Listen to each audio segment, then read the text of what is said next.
Hey everyone, in today's Adelie video, we are going to discuss how to take and record a payment onto an invoice in Adelie. So this is like manually recording a payment in Adelie. There's different ways that you can take a payment. You can take cash from a customer, you can take checks, you can process the credit card via one of our integrations, Stripe or JustiFi. Or you can use your own external credit card processing system and then record that manually after the fact on an invoice. So I'm going to show you how to do that today. Really quick video, but there's some cool things that you can do and I want to show you that you may or may not know already. So the first thing we're going to do here, we're in the Make the Sale tab. I'm going to duplicate an order here just so we get a fresh start on an invoice. It's going to first create a draft for me. Okay, and then once we're in here, we are going to let's say we're on the phone with them and they want to finalize, this is a draft right now, but then we'll finalize it. We'll just convert it to an invoice by clicking save and then save invoice. It's warning me that I'm overbooked because I have something down here, but we're not going to worry about that. So we'll click save invoice. And then immediately you're going to see the receive payment button appear in the top right corner here, this green button. So we'll click that. And then it's going to take us to the outstanding invoice profile page for this particular customer. What it does is it takes the invoice that you were on, which was that last one, 20245, and by default, it's going to enter the outstanding balance of that particular invoice. So that's just for convenience purposes. Typically, when you're with a customer and you're on that invoice, they're going to want to pay the balance of that particular invoice. So you can do that. You can just keep it there and it'll apply to this invoice. You can see that it's checked off. By checking any one of these invoices, that's going to apply the full remaining balance of that invoice to the payment. And from there, you can either select one of these payment methods, external system, check, cash, JustiFi, or Stripe. Depending on if you're integrated with either of these two, those may or may not show up on this list. But before I get into actually doing that, I want to show you some things that you can do down here because there may be situations sometimes where a customer would want to pay one payment and apply it to multiple invoices. If you have a customer that regularly rents items from you and maybe they build up some invoices over time or they have a net 30 or net 60 and they want to make a lump sum payment and apply it to several invoices, you can actually do that from this view.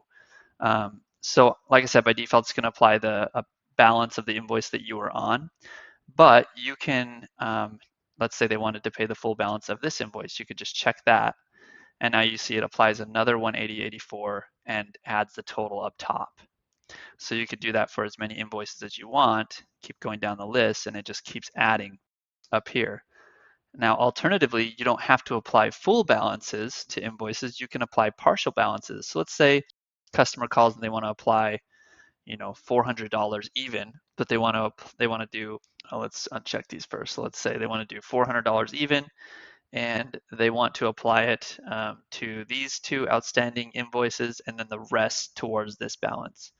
So I would check these two, and that would make the balance 361.68, and then you would just need to apply the remaining, $39 and what is that, 32 cents to this one. So instead of checking this box, you would just enter that amount.